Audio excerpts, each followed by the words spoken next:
Here we go. Welcome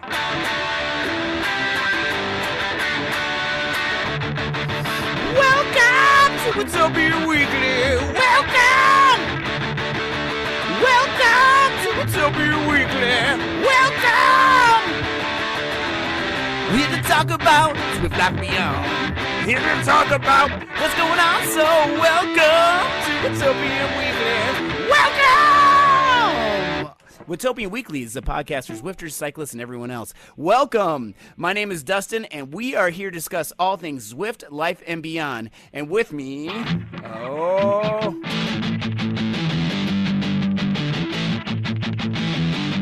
right, time to get that new bike dirty. Here he is, the guy who's been training, keeping all of our hopes and cheers inside, because they're going to come out with the first place finish, right? That's got it. The dude putting in all the miles and bringing in all the smiles. James! Woo! James, how are you doing, man? Yeah, not too bad, Dustin. Good to see you. It's been a while. So obviously been putting lots of training, focusing on me rather than you. And here we are. Yeah, man, this is great. Yeah, absolutely. I've been doing about the same, but I've been thinking about you though. But I mean, that's okay. But yeah, yeah, not creepy in the slightest there. Oh, right. In a good way. Yeah. I mentioned that to a friend of mine who is. We talk about coffee a lot on these rides, and I said I think about you every morning, my friend Dan, and he's like, as you should, and I was like, well, right, and he said, and 2 times at night, which is really funny. But anyway, but where I was talking about how I like to measure the coffee, which I shouldn't have too much coffee. I've already had enough, if you can't tell. But because it's morning time for me, nighttime for you, or afternoon, I believe. But yeah, we were talking about how you measure coffee and stuff like that. What do you do for coffee? You have an espresso machine, right? You do espresso? Yeah, we've got I know nice we talked coffee about this. Yeah, a nice coffee machine. It exploded on me this morning. So oh no. Molten coffee grind to clean off the kitchen wall, but yeah, it's good. I had about 4 coffees before 10 a.m. UK time, so that's just to get myself sort of going this morning. So right, but good, definitely fun making it yourself. Yeah, it is nice. Yeah, I'd usually do like a Chemex or a pour over and everything, and I've got everything like all measured out and everything using a coffee scale. I'm getting really good at that, and it's been consistent and it's been good, so I'm doing all right. It is nicer to make it yourself sometimes. So anyway, the reason I did not get up at 3 a.m. For me, because that's when coverage started for Paris-Roubaix, and I know we're going to talk about that soon, but we'll save that for a little bit here. But let's just talk about. I mean, we haven't talked for a while, James. It's been a while, man. I mean, it's just schedules. There was a bunny that came to our house and left a whole bunch of candy and stuff. So I mean, things just got out of hand, or not out of hand, but just our schedules got a little convoluted here. So we should do a Watopian Weekly catch up. Get it? Watopian Weekly? Yeah. Anyway, what have you been up to, James, besides riding your bike, man? You've been doing a lot. Yeah, I've been outside. I haven't been on Zwift that much, actually. It's only really tail end of this week that I got back into it. So I did the penultimate stage of dirt racing. And then couldn't do the last stage because we obviously, with the Easter period and Easter break that we've had the opportunity. We went away. I was able to get some hill climb training in. What should have been beautiful sunshine weather, but the weather has been, wherever I've gone, terrible. So I've been covered in a Saharan dust storm. I've been hailed on. I've been rained on repeatedly in an island in the Mediterranean where it's usually wall-to-wall sunshine. So, and I hadn't packed to cover all the weather conditions, which was a bit of a shame. So that it's been good. I've got the Fred Witten Challenge Sportive coming up in a month's time. So there is this panic going on where I feel significantly underprepared and undercooked, and trying to frantically fit in the right sort of last minute training, knowing that I've had months to be much more organized about this. And I think we had obviously the the FRR events, and I did the MatLab Challenge, of which, if I just show, I've got the t-shirt. Nice, look at that, looking good. Big thank you to Matt and Rich at FRR for getting that across. So yeah, it's got its first wear today. So really pleased about that. But after that event, work and everything just seemed to get really busy. So sort of dropped off, my riding dropped off the scale. So I was quite conscious that March I've done very little apart from it was sort of DRS was the only thing really keeping me active.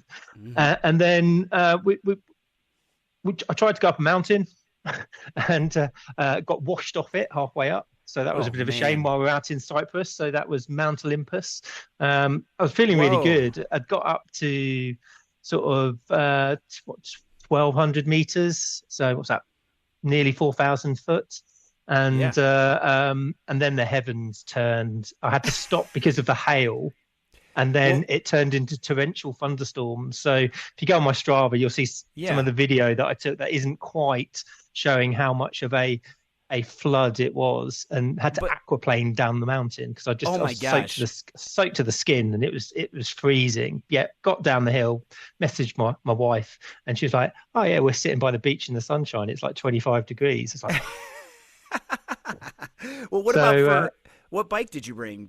Or did you? I didn't. I hired one out there. I used a company out there when we've gone out quite a bit. So really nice carbon Ultegra, but it's rim brake. So rim brake coming down a mountain in the pouring rain, and you can't feel your fingers, was definitely a little bit sketchy, would be to say the least. So but it was funny, you sort of got off the mountain, the sun came out, and by the time I got down to effectively to the beach again, which was about 35 kilometers away, I was dry, and it was just like, that's so annoying. And you could see coming down the mountain the sunshine appear, but once I'd made that decision to turn around, it was done. So annoyingly, I'm gonna have to go back and finish it because that just was a bit of a pain. So Mount Olympus, the Zeus was up there throwing thunderbolts at you is probably what happened. Yeah, pretty much. I sat in this bus shelter with this cat, and the cat came over and sort of got drenched, come and sort of chat to me, and I was chatting away to it, and I only had these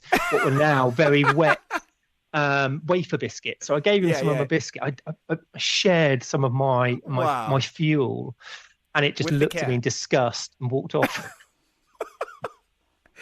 So, man. So oh my gosh, you're sitting in the bus shelter, absolutely drenched, upset because you can't finish your ride. A cat comes over and was either coming to comfort you or just to see what food you had, probably. What do you think? I think it's probably going to eat me, actually. Yeah. I thought it might have seen me as a fair game from that side. Yeah. But I think you just summed it up. You're sort of sitting there. I'm in a bus shelter, halfway up a mountain. I'm soaked to the skin.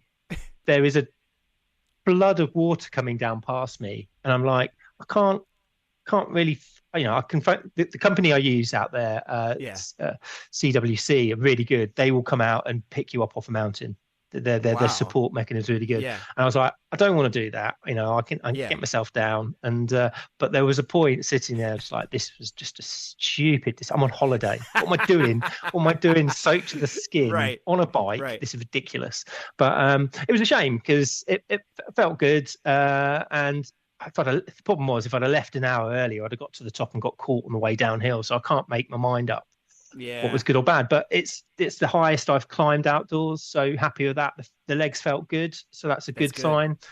We've got a training ride with Tom, who's our ladder vice captain, next weekend over in the Chiltern, so a lot more up and down. So let's see how that plays out. So that'll be a good indication of where I am in relation to that the event that we're doing. So we'll see how we are. They've changed the route of the Fred Whitton in the UK. So basically, the first main climb, the road got washed away November last year, and they haven't fixed it. So we're going on a slight diversion, and it's up what is called the Struggle. So this was used in the British Hill Climb Championships. I think it was last year or the year before.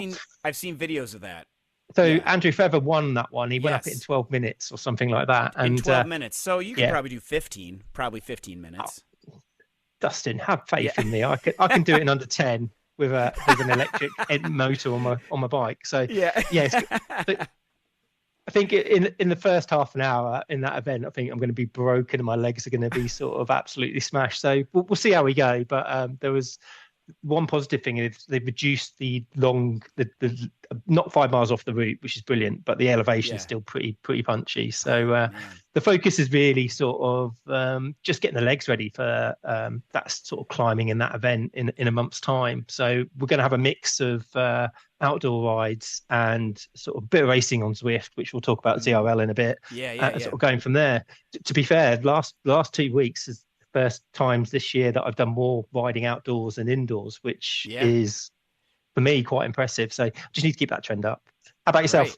I've been doing a lot of the same, but trying to get ready for a couple events. And I know we're going to talk about that using Zwift to prepare for outside. We are going to do that, but I've been doing the same. I've been doing a lot of ladder racing and everything. It's kind of it's funny that there's ladder racing and the ladder racing I've been doing in ZRL and DRS, everything that's been happening on Tuesday, and like every Tuesday or like every Monday, I'm like, okay, I'm prepping for my Tuesday, getting it ready and everything, and then Tuesday night is like the best night of the week, like where it's like the weather's the nicest, it's not raining, and there's like a group rides to go on, and it's like, oh, that would be great, but I've got a race or something, I've got something else, so every other day's just been crappy, and so we haven't been able to do it. Like, for example, yesterday, I am so excited. Yesterday, I got my mountain bike out for the first time this year. Got put new sealant in, which took forever. I'm like, why is the sealant not going in? Because of course, I saved it till the morning of the ride.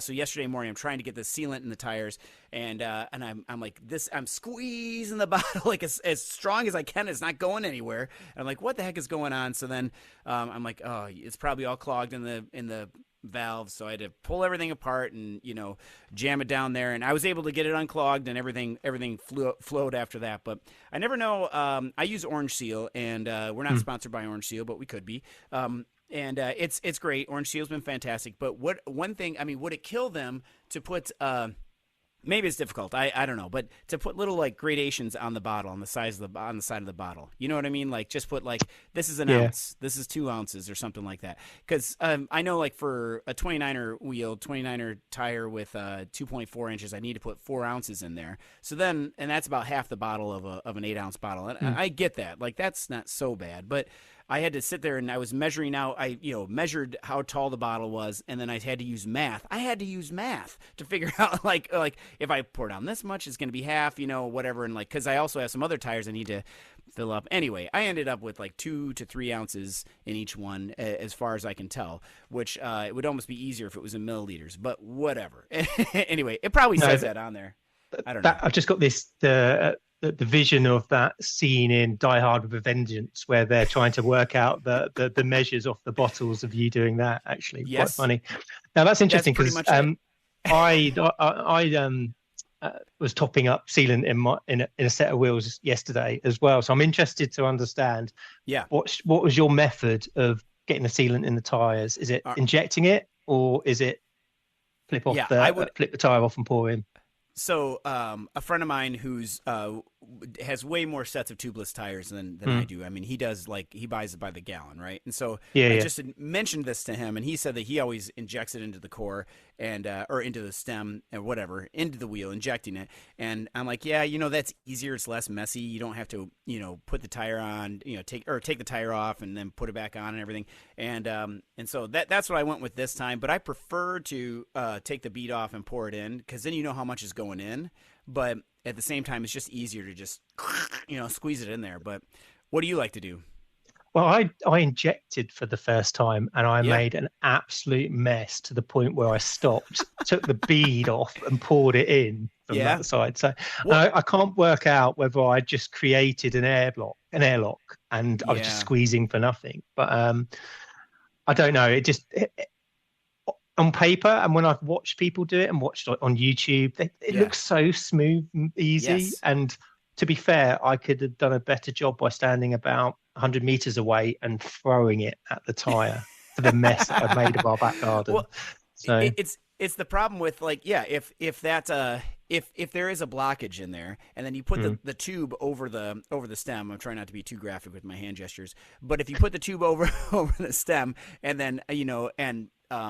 you really got to ream that thing out, but you're right though. It's because I think when you, and I'm not an expert by any means at really anything, but when you put when you're inflating the tire, air is escaping, and that's usually where the sealant is going, and that usually gets clogged up. That's why the valves, the cores get all screwed up. So anyway, it just, you got to make sure it's clear. So, I don't know. It's this is the first time I've done these wheels because this is it's been a year since sealant has been put in there, just because I rode it all summer, and then I don't know. I was experimenting with with my gravel wheels. I have them hung up, and I've been just every so many days when I'm in the basement, just twisting them to see if that makes any difference to keep the sealant in there, and it doesn't. But but it just dried out over the winter. But I don't know. Have you tried that at all? I don't know. I still have to put fresh sealant in there just to be safe. No, you're more regular than me. I sort of ride it for 6 months and think, oh, hang on a minute, the sealant might not exist anymore, and have been lucky enough to get away with not having a puncture. Right. Well, I've been told that it's like 3 months you can maybe do, and then you have to do a refresh. And so that means I've got a lot of wheels I need to refresh. But and I also spoke to my mechanic friend about this because I was like, well, but there's there's stuff in there, and he was telling me, yeah, there might be liquid in there, but the actual particulate that clogs up the holes might be already used. And I'm like, that is a very good point. I didn't think about that. I'm buying some more sealant. So yeah, it's probably similar to mine. Most of it's across the garden that actually seals the hole. Yeah, all the flowers are sealed and everything. Yeah. Oh man. Well, it's I'm excited for that because yesterday I did go on a proper mountain bike ride, this first one of the year. I was so excited to get the top fuel out. I have a dual suspension top fuel. I got it used last year, so it's a 2023, and I only got to ride it a couple times. I'm still not really used to it, but I got to go on a group ride, which for a friend of mine's, he said let's meet tomorrow and ride. I'm like, let's do it. So I was feeling okay. Friday night, I've been doing a lot of training myself on Zwift because I've got a couple events coming up. And so I ended up doing this big Coach Cat workout that was supposed to be for Thursday, and Friday was supposed to be my day off, and then I was supposed to go hard yesterday. But I ended up I had to move that around just because I had work and everything got in the way, and my family actually wanted to see me. I don't know why, and so I had to change that a little bit, and so I had to change my schedule, and so I ended up doing 29 miles on Friday night, and then yesterday. So I was pretty much cooked coming into this ride. And do you do a lot of mountain biking at all, James? Or? No, my mountain bike gets ridden to the park once in a blue moon. We've actually got Silwood Forest is just down the road, the other side of Ascot, which has got some trails and some good sort of. We haven't got a lot of mountains where I am. But there's a good sort of setup there and a sort of base that you can go and do it. But I'm not a flat bar fan at the moment. Yeah. Sorry. Well, I know what you mean. To that. Yeah. Well, the reason why I bring that up is just because, with mountain biking, I feel like it's like with road biking, you have long sustained efforts. With here, it's like, it's like, all right, I got to get up this hill, lots of power. Oh, I'm going to die. Lots of power. I'm going to die. I'm okay. All that's repeating in my head. And that's exactly what happened. I went with some of my friends who were like, they are so fast. I was definitely the slowest of the group, and there's guys on single speeds that are way faster than I am, and I'm on my full suspension bike and everything. And and anyway, I was proud of myself. I stupidly went up the mountain first because, it's not a mountain, but it's a bluff, a big hill. About 1,000 feet of elevation change was in our ride, which is considerable, I think. But anyway, they were like, well, when are we going? Where are we going? I said, let's go. So I just went up the hill and went up this because the ride starts, I don't even know. We're like at 500 feet or something like that. And then you go up to about 600 or 700 or 800 feet. And so I said, all right, let's go. So I started and we just kept going. I just kept the pace high, get all the way to the top. And then I had to have somebody else take over. But I was happy because the engine was there, but the skills were not there. It's still early in the season. There's still lots of rocks and everything. I did almost have a very much catastrophic, very scary trip to the hospital kind of crash, which thankfully the the bike saved me. If the lady who I live with, who smells so nice, listens to this, she'll probably say, don't you ever go mountain biking again. But there's this, it was at the end of the ride too, which is there was only like maybe 2 or 3 miles left of the thing. So pretty much at the end, right? We're going down this very, very fast descent. I don't even know how fast it was, but it was very fast. And we usually go up this trail, but we're going down it because it's bi-directional. You can do either, and it's fun both ways. Anyway, it's this Vista Trail. The people who live in our area know the Vista Trail. So anyway, we're going down the Vista Trail, and there's this huge, huge rock, like, I don't know, the size of an armchair. It's huge, right? So, or maybe not. I don't know. That's what it feels like to me. It's huge. So anyway, we usually go up it, and I have to get off my bike to go up it because it's just so hard to get around it and everything, and it's eroded away and everything. It's still early in the spring. So this time we're going down it, and I'm watching my friend in front of me go, my friend Kevy, he went right over it. No problem. I'm like, oh yeah, okay, I could do that. I'm like, oh my gosh, this is way too big. I mean, it was, I don't know what the drop off was, but it was way too big for my skill set right now. And instead of rolling off it, I got too scared and I went down, and everything compressed, all of my fork, all of the suspension, everything. I'm down, like almost nose wheeling, and I'm like, I have to save this, or because there's a cliff off to the side, which I could very much get hurt and everything. And anyway, I was able to save it and roll it out, and then let out a big woohoo! I'm alive. And then I just had to survive the end, and I did it. Yes. So, but that was terrifying, very terrifying. Oh, a lot of it is always down to confidence. If you go into anything, it's same with cornering that I found. And one of the things I've noticed from getting back outdoors is I have the technical skills. I just haven't used them for a while. So it's remembering, what line to take into a bend, when you need to. Huge. Practicing my bunny hopping over potholes, and get one of them wrong, you get yourself in trouble. And I had I was going downhill after we'd stopped for lunch on the beach. I was doing about 65 kilometers an hour, and a bee or a wasp flew under my glasses and stung me on the side of my nose. No. And all I'm doing is like, I need to come to a stop because it's now flying around my eye. Oh. And I was like, I can't see what I'm doing. So I managed to get to stop, flick it up, and all my nose had started to swell and my eye had got all puffy, and I was just like, that could have easily just ended up with me coming off and crashing from that side.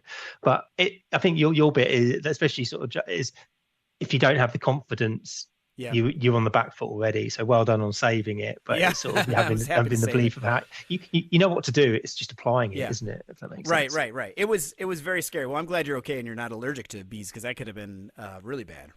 Well, I think it's the only one on the island as well. Well, now it's not there anymore because it probably died, right? Don't they die pretty after much. They stink? Yeah. Oh, okay. Well, you took care of that. So the cat was thankful. It could have popped it in my pocket and used it as a food further down the line. Really. Further down the trip. Oh man! And the other thing I have an update about is my gravel bike, my new gravel rig. It's coming along. I still have not ridden it yet, though. It's because every time it's been nice, I've either been on I have to do a race or something like that. The team needs me, so I got to do that. Or so my Ritchie G29, as I'm calling it, has the fork on it. I've got the fork installed and everything. The rigid fork that I got from the Gravel Legend. In our area, we have a gravel legend named. He's in the Gravel Hall of Fame. His name is Guitar Ted. Okay. And he actually has his own podcast too. Shout out to Guitar Ted. It's pretty cool. So I have his old fork. So there's a lot of like a celebrity on there, I guess. I don't know. So it's cool. He wrote it, and then a friend of mine wrote it, and now I'm riding it. Anyway, so it's a Salsa Chromoto fork. And anyway, I do have to say that this bike. When I had my Ritchie set up, and I know you can get these bikes down to a lot, like around 20, maybe 25, 26 pounds or something like that if you buy a carbon fork and everything.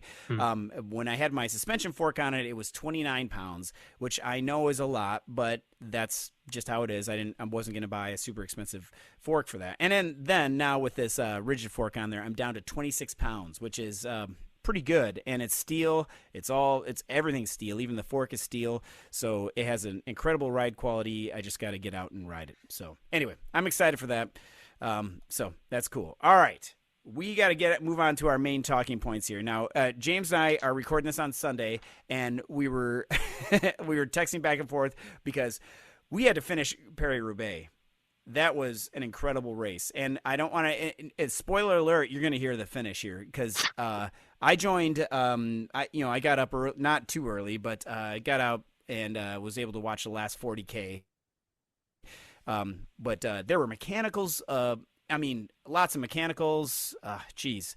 And that probably cost Matthew Vanderpool. I mean, a lot of people would say that, if I didn't have the mechanical, I would have been okay. But that ending was incredible. Yeah. Absolutely. I think I was doing a dirt group ride, so I only caught sort of the last 50K, but even then the excitement and the jeopardy of some of the mechanicals, because pretty much all of them changed their bike at some point, it felt like, and it was just timing sort of got it from there. But Van der Poel was like 2 minutes 40 back, and he ended up finishing, spoiler alert, if you don't want to hear this, 15 seconds behind the eventual winner. Now, that in itself, I'd love to see his power numbers and what he was doing, because he must have been really shifting it. So gutted for him, but, the races like that, I think he slightly got stuffed when Gana punctured and then crashed. So he lost to somebody who was going to help work with him. But the finish after that distance, and the surges and the sprint finish as well was impressive to watch, and great finish, and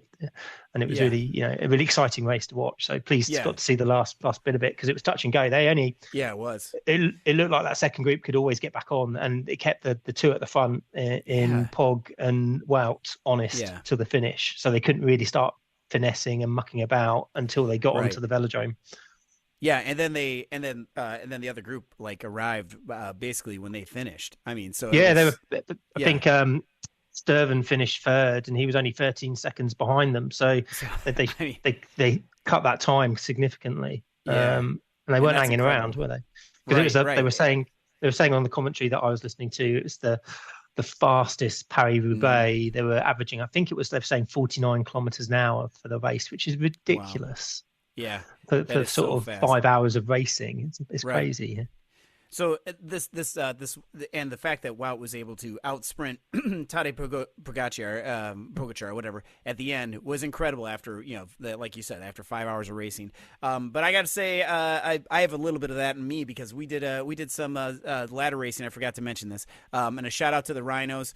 Shout out to Josh, who's also Josh Hulse, who's a listener here. He totally beat us. By the way, I forgot. I have to say this, because Josh was beating up on us the whole time on this ladder race, and then at the end he just let all of his watts out and totally won, which is awesome. Way to go. And then we raced another Rhinos team, and I felt like Wout van Aert, because but I didn't get the win. So I guess I'm more like Tadej, because we were racing this very, very hard course. I can't remember. Oh, it was 2 times up the Temple, and it was the Temple KOM, which is very, very difficult at the end. And then it ended at the little bump at the end. So I mean, it's only 15K, but that's a lot. That's a hard 15K. So we got to the end here, and it was just it was 2 versus 3.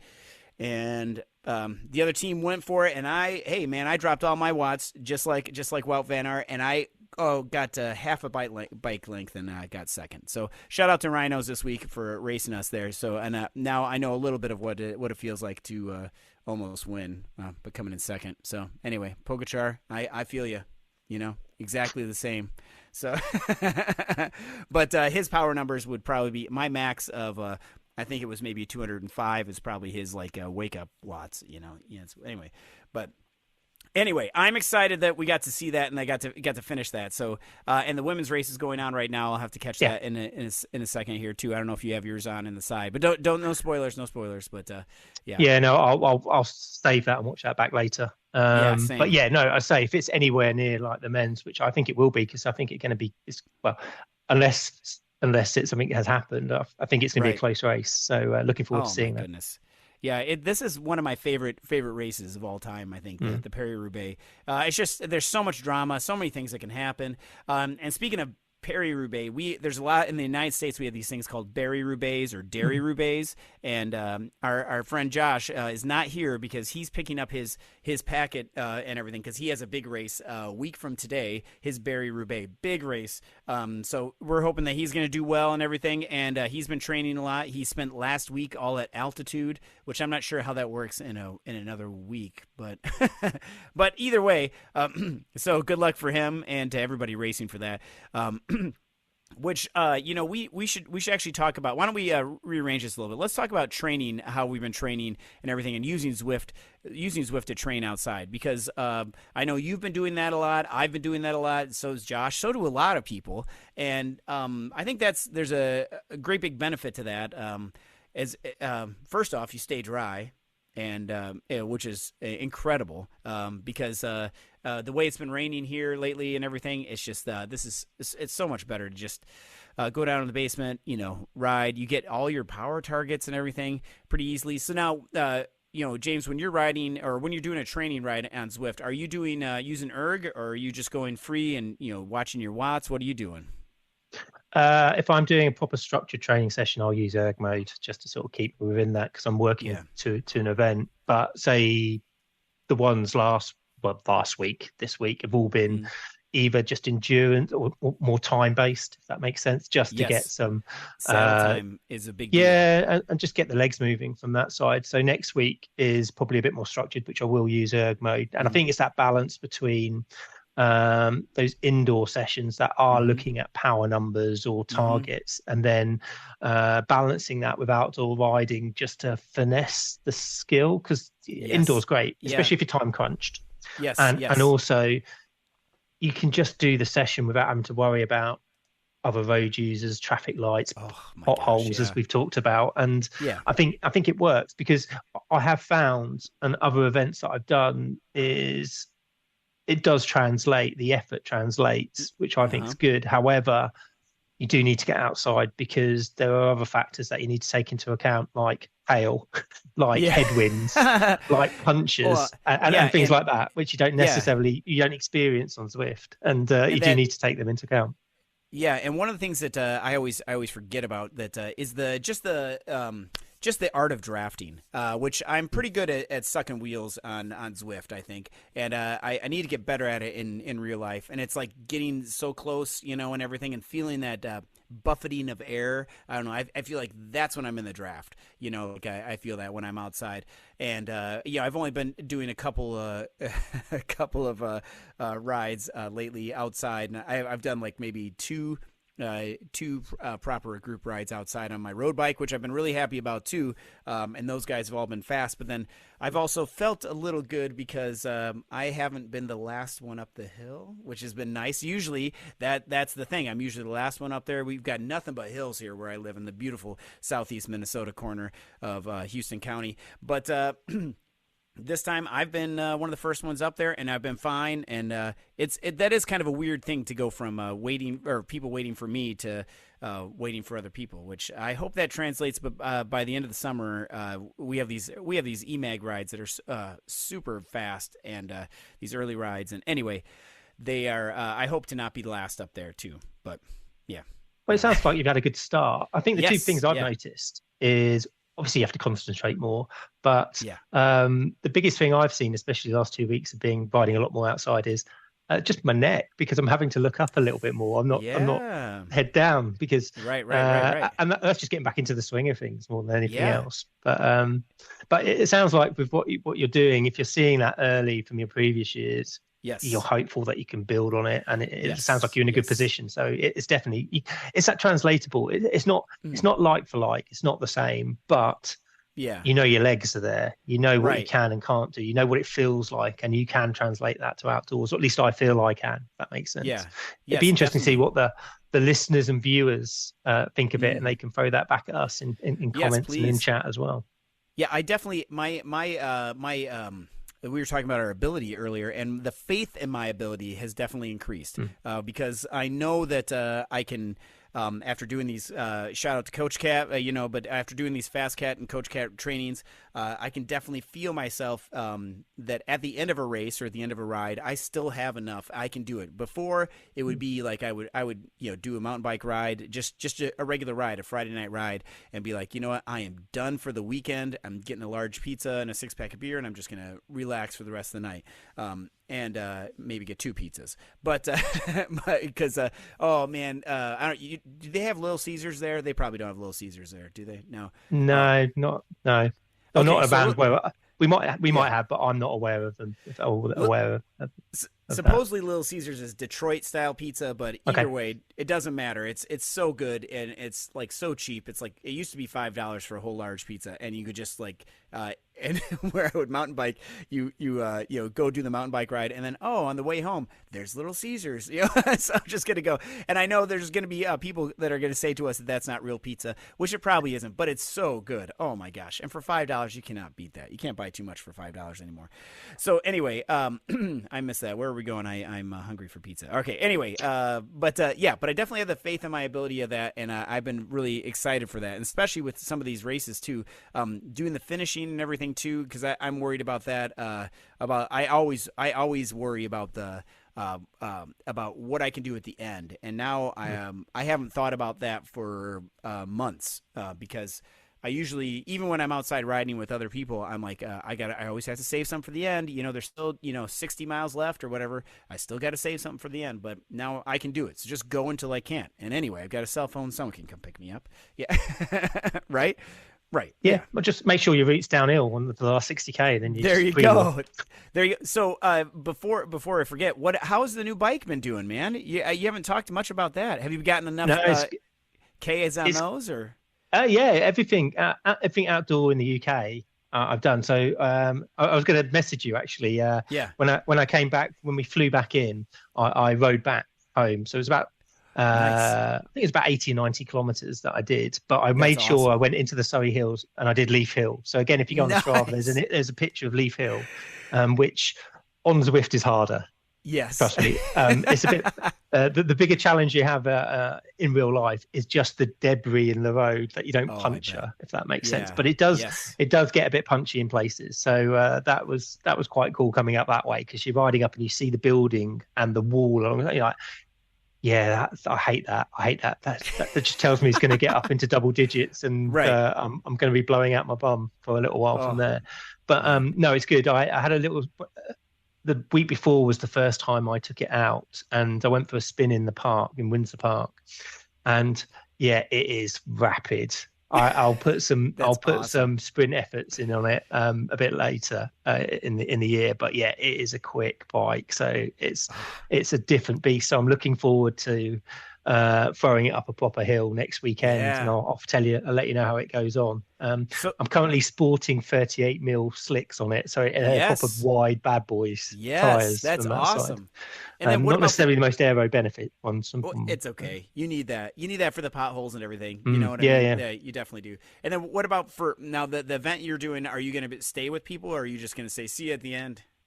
So I'm doing it with Tom. So shout out to Tom. He's been doing lots of training, and when we've done ladder races and stuff, he's always absolutely hammered me. So I'm like, oh, this doesn't bode well. So I think next week will be a judge. We had these big plans of we want to do this, we want to do it in 8 hours, we want to do it in 9 hours. And I spoke to him on Friday when we had a ladder race afterwards, and he went, I just want to finish. And I was like, let's just see where we are after we do the first climb. But I think next week will give us a bit of an understanding of both where we are in our sort of fitness and our cycling ability, and then we can sort of work from that. But I think we'll try and stay together. We'll see how that plays out. But at the end of it, my view is we'll finish and go to the pub. So we'll see where we are. It'll be nice to hang around from there. I think there's also Sean from Coalition's doing it as well. So there's a couple of people, one of my ZRL team, two of my ZRL team live where we're staying. So we're going to try and catch up with that's awesome. Well, at least one of them on the Sunday after the event and go for a beer. So that'd be quite cool. Yeah, that will be awesome. How far away is it is the event from your house?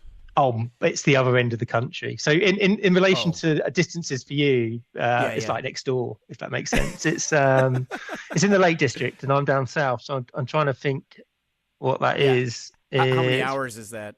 Driving it's going to be about 5-6 hours driving. Ooh, that's a big distance, man. But our roads are rubbish as well, so it's probably not that far. I'll have a look while we're talking and let you know how far it is away. But it's it's a beautiful part of the world.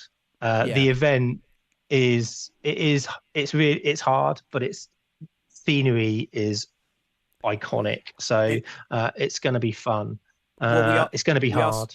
We also have to talk about your kit. What kit are you going to wear? Yeah, it's good. Maybe we talk about that after next event, because I've got some kits. I've sort of been working out what I'm taking with me, if that makes sense. So it's 262 miles. Well, just under 4.5 hours driving. That's not bad. So it's the other end of the country. So, but yeah, I've got bike setup. I think I'm pretty happy and dialed in with what we're going with, how we're going to set up with that. Clothing, just looking at sort of bib shorts more than anything else. Maybe I'm toying with switching to some cargo ones, just so I've got extra pockets on stuff on the side. And the one probably biggest thing is the pack of just sort of what I'm going to take with regards to spare in a tube and bits and bobs like that. So just trying to work that out of what I've got. And then there's a sort of torn between whether to take a top tube bag to put some food in or not. Now, I don't really like riding with a top tube bag, if that makes sense. And I've only ever really done it on sort of longer events. So I don't know, because it is sort of supported and there's two feed stations on the way. I think you should be able to carry enough, if that makes sense. Yeah, but I just need to have a play around with it. Yeah, you probably will. I mean, what's the total distance? It's 106 miles. So what's that? So a little over. But a lot. But it's sort of over 3,000 meters of elevation. So all it is like that's a lot. Yeah. So. I just rode with the top tube bag for the first time a couple weeks ago, and I liked having it right there so I could get everything out right there. Yeah. However, not to get too graphic, but my thighs were rubbing on it when I was climbing, which that's kind of annoying. So it comes down to that, I guess. I've got time with either commuting to work or on one of the warm-up rides to go and have a play with it and see what I think. I'm sort of torn. That's a good idea. I like the idea of not having it. That makes sense, but that means I've got to carry it on me. Yes, and I need to just balance out the two, because one of the challenges that we've got is because it's so up and down. It's going to be a case of you're just going to be almost eating every 5 minutes, which for me not a problem. I can do that. Not normally on a bike, but got the eating bit sorted, which is one of the problems of why I'm still a CCAT rider. But but what about for have you thought about a hydro pack, like a Camelback or something like that? Are you going to do that? I think it will look at the weather. I've got obviously taking 2 750ml bottles, and probably we're just looking at the best way to meet the hourly carb intake and how to do that, and sort of mix it up a little bit. Because I don't want to.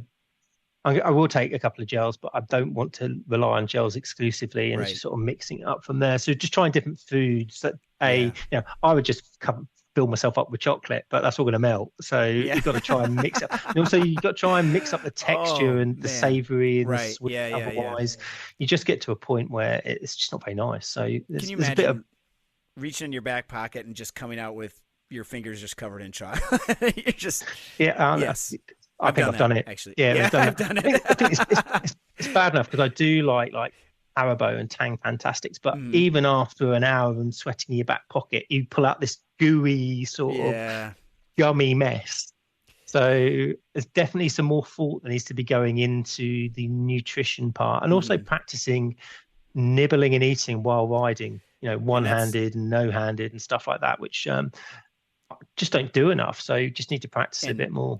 And I would like to give a shout out to the people from Scratch. We did an episode with the Scratch Labs people, and one of the things they suggested, which I don't know why I never thought about this, was to practice at doing your long training rides, doing the eating when you're in the basement. And I'm like, oh my gosh, like that's way better, because if something doesn't agree with you, the bathroom's a lot closer, and it's I need to be doing that, because I'm worried about working on my carb mix, because right now I just use a regular scratch electrolyte mix, which does have some good carbs in there, but I want to start moving to a higher carb thing, and training my gut for that. But because that is also a thing, because you don't want to get sick. Yeah, and I missed that opportunity, so I'll be working off products that I know and have used. Yes, absolutely. So, but there probably would have been a bit more sense. I know Tom has been doing it where he's been working on a certain carb intake that he can sustain, whereas I'm probably just going to be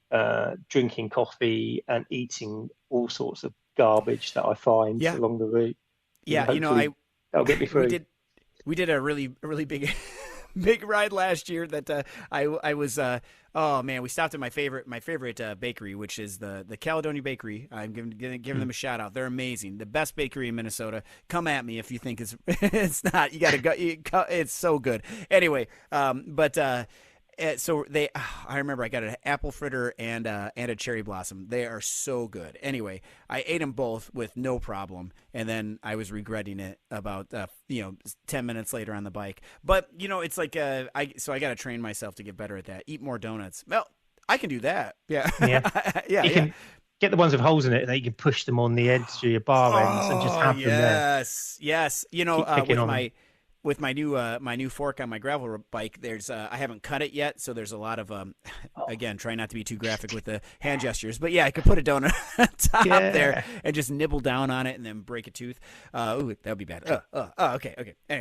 Anyway, so I'm training for I've got a couple events that are coming up. I'm not really sure which one we're going to do. There's a couple. There's the Haywood up in which is about 2 hours away from us in Minnesota, and might do that one. I'm not sure, either that one or there's a new Trek has sponsored a brand new racing series that's actually going to start in my hometown a week later. So I might do that one just because it's closer.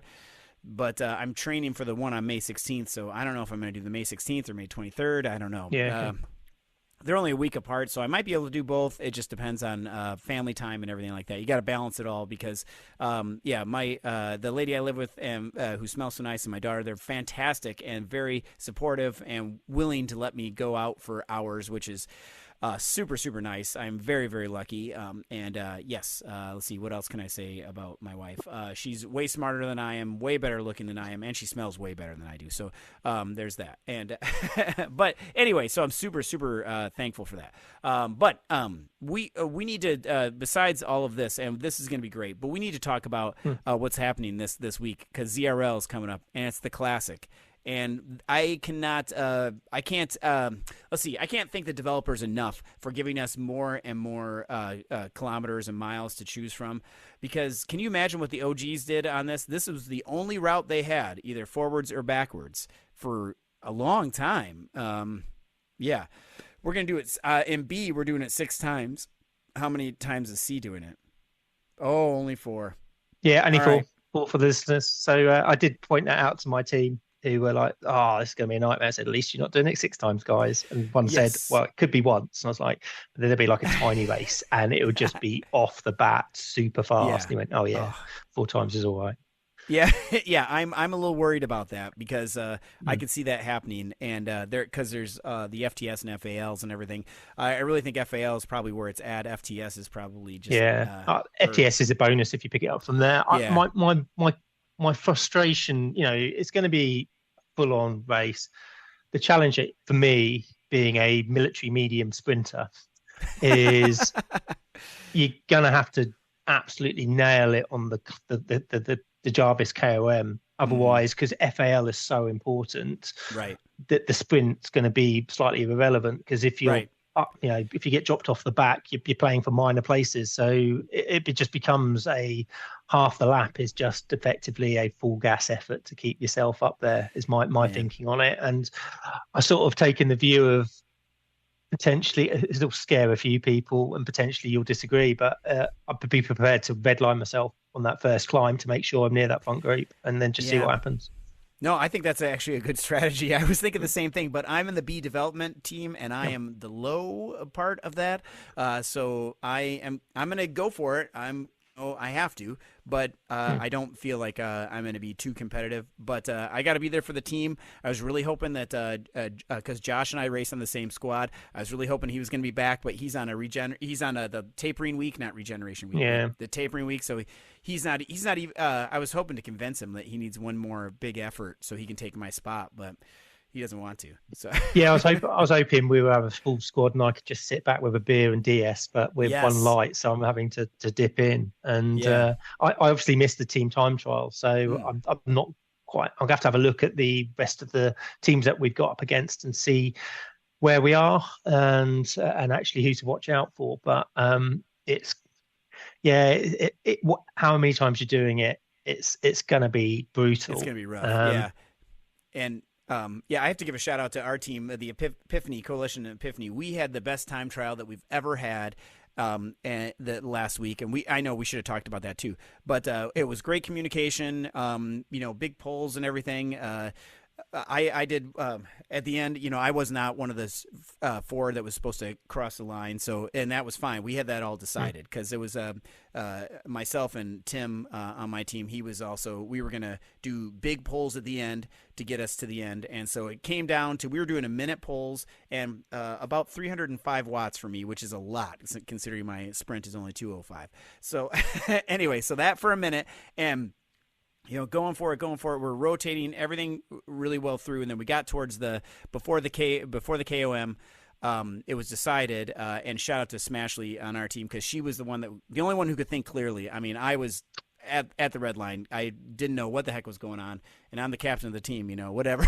I'm just like, whatever you need me to do. And so I was going to go and take a pull, and then she's like, no, wait. And I'm like, okay, what? Do you need me to stop? I will stop. But anyway, so Tim went over and he took a monster pull for the last. Oh my gosh, I don't know. It seemed like forever. I think it was 3 minutes. 3 minutes at whatever his max was that we could all get behind him. And then he dropped off, and then I took him as soon as the KOM started because I was the lighter of us for climbing, and I went as hard as I could for I don't know, seemed like forever, but it was probably only 90 seconds, and just went as hard as I possibly could. And oh my gosh, it felt good getting up there, and we ended up with like 30 minutes. We ended up top 10. I'm not really sure where our final place was, but super happy about that. So if that means that we're gonna that we're indicating that we're going to be really competitive because we were only off by the next team by like 2 seconds. So that's incredible. I'm excited for our chances here, but 6 times is that's a lot. That's a tall order.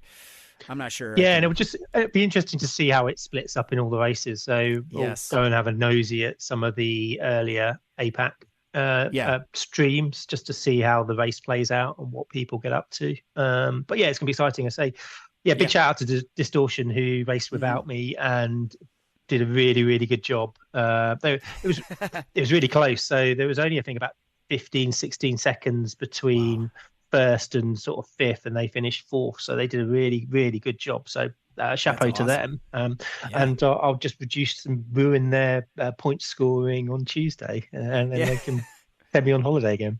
Yeah, and they're going to pay for your next trip. Yeah, they can do. I've done enough for them. They've got a mug out of me. What more do they want? It's about time they started paying back. Oh man, yeah. Well, this is going to be interesting. So watch this space. We'll definitely next week we'll have to catch up and see what's going on and see how everybody fared and everything. This is this has been such good racing, and already especially with DRS, there's been such great camaraderie, and I do appreciate that. I feel like I haven't I've been in races where people get upset, but like I feel like we've kind of been racing the same people. Maybe it's because of ladder too, that we're more familiar with each other. People have been a lot nicer in the chats. I don't know if you've ever been in a chat where someone is saying, yelling at somebody, but I don't understand. I mean, it's your own effort, whatever. But anyway. Yeah, we've had a few sort of now and again in another series as well. But ZRL's been was pretty good. Everyone was there, and a similar thing with the ladder racing as well. It's always usually extremely cordial and positive, no matter what the result at the end of the day. Yeah, and that's good to hear, because we're all here for the same reason, to have fun and just get out and ride and everything. So super happy about that. Well, So, James, we've done it again. We made it through this week. Super happy that we've done it, and thank you so much for being here. And I know that we gotta watch the women's Paris-Roubaix. Yeah, I know. So we got to get there. So that's why we were trying to sneak this episode in real quick. So with that, thank you for everybody for listening with us this week and every other week. And please send us an email on at WatopianWeekly@gmail.com, or check on our Discord server, or say hi on Strava or on in Watopia on the companion app. We're always happy to talk back. At least I don't know. I always talk a lot, but and I think people usually just find. I remember the last message I see is, how do you mute the chat? And then anyway, so well, thank you everybody, and you know what? We'll see you in Watopia. Woo! Yeah.